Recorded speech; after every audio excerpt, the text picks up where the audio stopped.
Berjumpa kembali Bapak Ibu Saudara di dalam Sapaan Gembala GKI.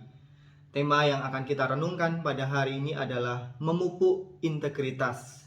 Saya akan membacakan bagian dari kitab 1 Samuel pasal 12 ayat 1 sampai 5. Berkatalah Samuel kepada seluruh orang Israel, "Telah kudengar segala permintaanmu yang kamu sampaikan kepadaku, dan seorang raja telah kuangkat atasmu.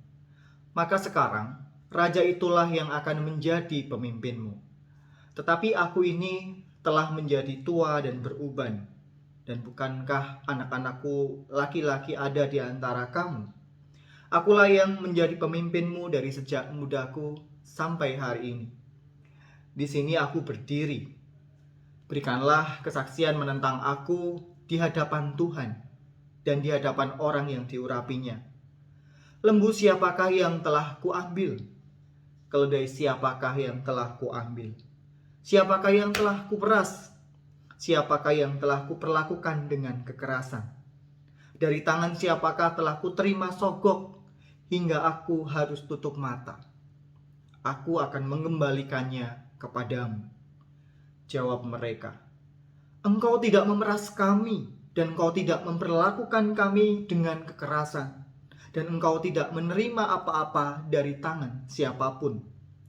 Lalu berkatalah ia kepada mereka, "Tuhan menjadi saksi kepada kamu, dan orang yang diurapinya pun menjadi saksi pada hari ini, bahwa kamu tidak mendapat apa-apa dalam tanganku." Jawab mereka, "Dia menjadi saksi." Demikianlah firman Tuhan. Yang berbahagia adalah mereka yang membaca, merenungkan, dan melakukannya dalam kehidupan kita hari lepas hari. Tema hari ini adalah memupuk integritas. Apa itu integritas? Menurut KBBI, integritas adalah mutu, sifat, dan juga keadaan yang menggambarkan kesatuan yang utuh, sehingga memiliki potensi dan kemampuan memancarkan kewibawaan dan juga kejujuran. Secara sederhana, orang yang memiliki integritas itu adalah orang yang apa adanya, orang yang jujur dengan dirinya sendiri. Apa yang dia tampilkan, ya begitulah adanya. Orang yang memiliki integritas tentu memiliki komitmen yang kuat dengan apa yang dikatakannya. Komitmen itu menjadi sesuatu yang penting dalam hidupnya. Apa yang dikatakan adalah apa yang dia lakukan. Kalau dia memberikan nasihat kepada orang lain, tentu dia mampu melakukannya, bahkan sudah pernah melakukannya dan akan terus melakukannya. Orang yang memiliki integritas memiliki prinsip yang kuat di dalam kehidupannya. Apa yang menjadi komitmen dan juga prinsip itu di dalam hidupnya dapat dirasakan oleh orang lain yang ada di sekitarnya. Orang lain bisa merasakan prinsip hidup yang ia alami. Jika hidupnya adalah orang yang memiliki prinsip kejujuran, orang yang memiliki prinsip on time atau tepat waktu, orang-orang yang ada di sekitarnya akan merasakan bagaimana prinsip itu dihidupi oleh orang itu. Tadi kita membaca bagian dari 1 Samuel 12 ayat 1 sampai dengan 5. Ini adalah kisah di mana pada saat itu Samuel mengundurkan diri menjadi seorang hakim. Karena setelah sekian lama, dari masa muda hingga masa tuanya, dia menjadi hakim bagi orang-orang Israel. Lalu kemudian dia mundur karena Israel pada saat itu sudah memiliki Saul sebagai raja yang baru. Saya mau mengajak kita untuk melihat kembali ke belakang bagaimana perjalanan hidup Samuel sehingga dia memiliki integritas yang baik. Bahwa integritas yang dimiliki oleh Samuel ini tidak serta-merta dia dapatkan ketika menjadi seorang pemimpin, tetapi sejak dari masa kanak-kanaknya. Samuel lahir dari seorang ibu yang bernama Hana dan ayahnya bernama Elkana. Keluarga ini adalah keluarga yang takut akan Tuhan. Pada awalnya keluarga ini tidak memiliki anak. Lalu mereka berdoa dan meminta kepada Tuhan. Jikalau mereka diberikan anak, maka mereka akan mempersembahkan anak itu kepada Tuhan. Hana, ketika Samuel pada saat itu sudah lahir, Hana membawanya ke Shilo dan mempersembahkan kepada Tuhan sebagai seorang nazir. Apa itu nazir? Nazir adalah seorang yang hidupnya dikhususkan bagi Tuhan dan melayani bait Allah. Samuel kecil hidup di bawah asuhan Imam Eli dan hidup melayani Tuhan di sana. Sampai pada akhirnya Tuhan berbicara kepada Samuel, memanggilnya menjadi seorang nabi muda. Tugas Samuel pada saat itu adalah hal yang tidak mudah.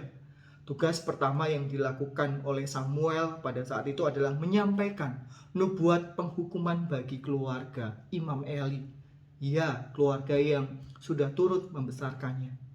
Karena pada saat itu kedua anak Imam Eli, yakni Yofni dan Pinehas, itu mereka mencari keuntungan dari korban bakaran. Mereka melakukan korupsi dari korban bakaran yang dilakukan. Dan akhirnya mereka mendapatkan hukuman dari Tuhan. Samuel muda harus memberitakan nubuat itu kepada keluarga Imam Eli.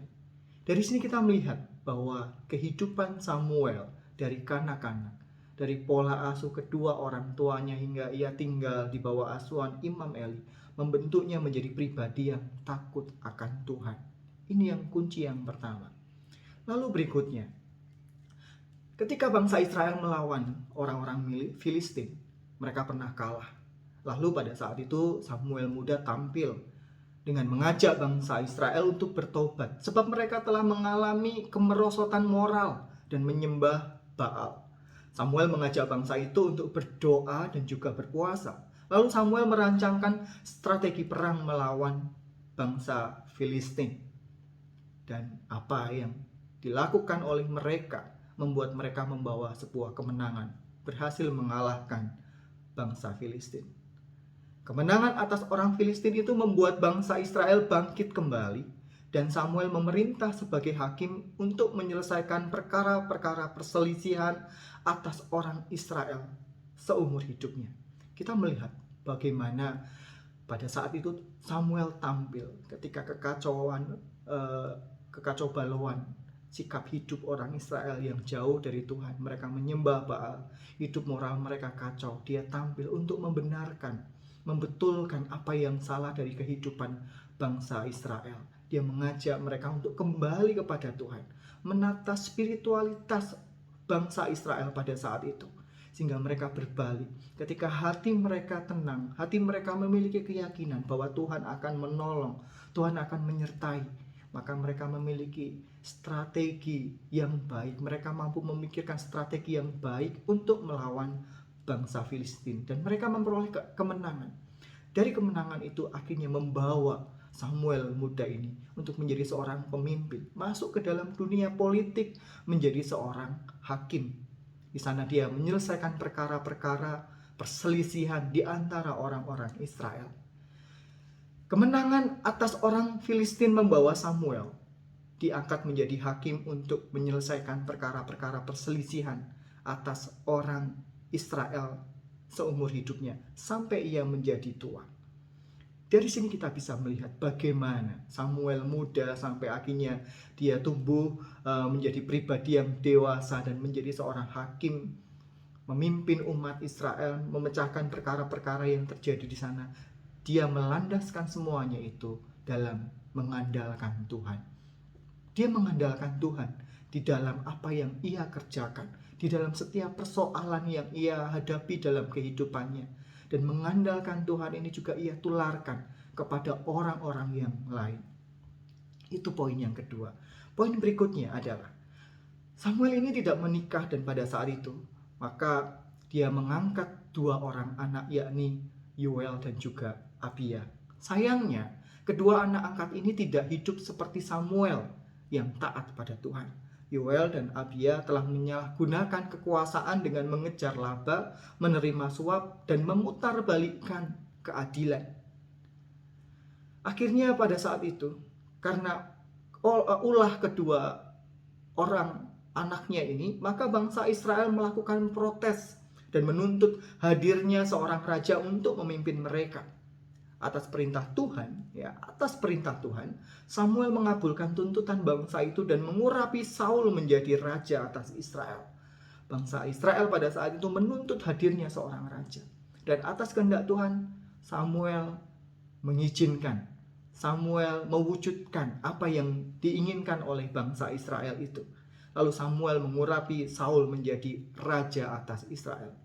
Dan pada kesempatan itu Samuel menyatakan mundur dari jabatannya sebagai hakim atas orang Israel. Mundurnya Samuel bukan karena dia sakit hati, bukan karena dia merasa tersisihkan, bukan. Dia bahkan rela, tadi kita membaca di bagian ayat 1-5, dia rela untuk dikoreksi, dievaluasi hidupnya, bagaimana dia memimpin. Apakah dia menyalahgunakan kekuasaan, apakah dia menerima suap. Bangsa Israel sendiri menjadi saksi bahwa tidak ada yang dikorupsi. Samuel juga tidak memerintah dengan kekerasan. Dia memerintah dengan apa yang benar. Sebab dia memiliki hati yang bijaksana. Pun ketika dia harus mundur dari jabatannya, bukan karena sakit hati, tapi karena menyadari potensi dirinya. Saat itu dia sudah tua, rambutnya sudah putih, dan sudah ada regenerasi yang baru. Orang yang akan memimpin bangsa Israel. Dari sini kita melihat bahwa ketika Samuel ini memiliki integritas, bukan serta-merta sesuatu yang didapat dengan cara yang instan, oleh karena mendapatkan posisi tertentu, tetapi karena dia sudah mulai memupuk integritas itu dari masa kecilnya, dari masa kanak-kanaknya, dari masa mudanya. Hari ini kita merayakan bersama-sama sebagian besar dari GKI, merayakan bulan keluarga. Ini juga PR kita sebagai orang tua, bagaimana kita mendidik anak-anak kita supaya memiliki integritas yang baik. Dengan takut akan Tuhan, mengandalkan Tuhan, hingga mereka memiliki hati yang bijaksana. Amin. Saat teduh bagi kita, mari kita bersama berdoa. Terima kasih Tuhan, kami boleh mengenal Engkau dalam kehidupan kami. Kami boleh belajar dari teks yang baru saja kami renungkan. Kami mau belajar dari kehidupan Samuel. Kami mau belajar dari Samuel yang takut akan Tuhan dan mengandalkan Tuhan, serta memiliki hati yang bijaksana. Tuntunlah kami Tuhan. Tuntunlah kami sebagai orang tua ketika kami mendidik anak-anak kami di dalam kebenaran-Mu. Dan juga Tuhan, kiranya Engkau terus mengajarkan kami untuk hidup benar, memiliki integritas yang baik, yang berdasarkan pada setiap firman-Mu. Di dalam nama Tuhan Yesus Kristus kami telah berdoa. Amin.